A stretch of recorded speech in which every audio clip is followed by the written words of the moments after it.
बिहार विधानसभा चुनाव 2025 में प्रशांत किशोर की जन स्वराज पार्टी के संभावित प्रभाव पर चर्चा करते हैं। यदि पीके अपनी रणनीति के तहत वीआईपी के मुकेश सहनी और कांग्रेस को अपने साथ लाने में सफल हो जाते हैं तो ये बिहार की राजनीति में एक नए समीकरण को जन्म दे सकता है। प्रशांत किशोर, मुकेश सहनी, कांग्रेस और चिराग पासवान का संभावित गठबंधन बिहार चुनाव 2025 को त्रिकोणीय और बेहद रोमांचक बना सकता है।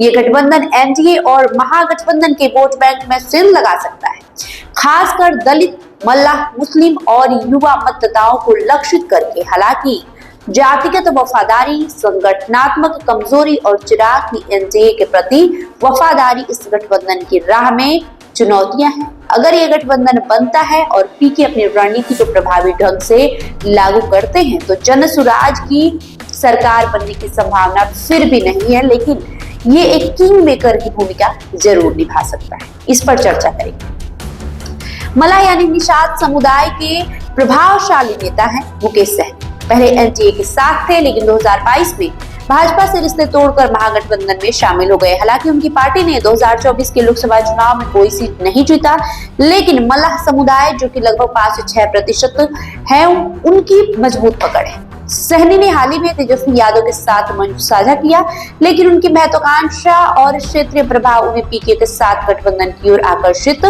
कर सकता है।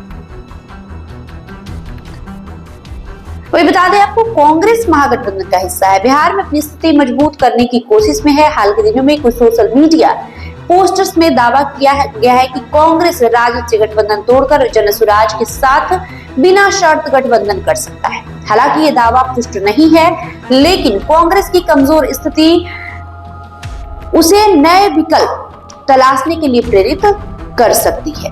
लोक जनशक्ति पार्टी रामविलास ने 2024 के लोकसभा चुनाव में 5 सीटें जीती और उनकी दलित, खासकर पासवान वोट बैंक में मजबूत पकड़ है।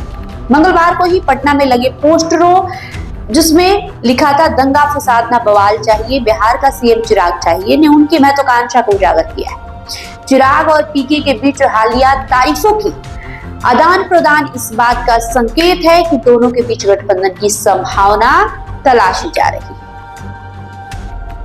यदि पीके, मुकेश सहनी और कांग्रेस एक साथ आते हैं तो बिहार में त्रिकोणीय मुकाबला तय है। इस गठबंधन में शामिल होने की संभावना वाले चिराग पासवान इसे और रोमांचक बना सकते हैं। पीके की पार्टी के लिए 243 सीटों पर चुनाव लड़ेगी, लेकिन गठबंधन के साथ वो 70 से 80 सीटों पर ध्यान केंद्रित कर सकती है। सहनी और चिराग के वोट बैंक से ये गठबंधन 20 से 25% वोट शेयर हासिल कर सकता है, जो कई सीटों पर एनडीए और महागठबंधन को नुकसान पहुंचा सकता है।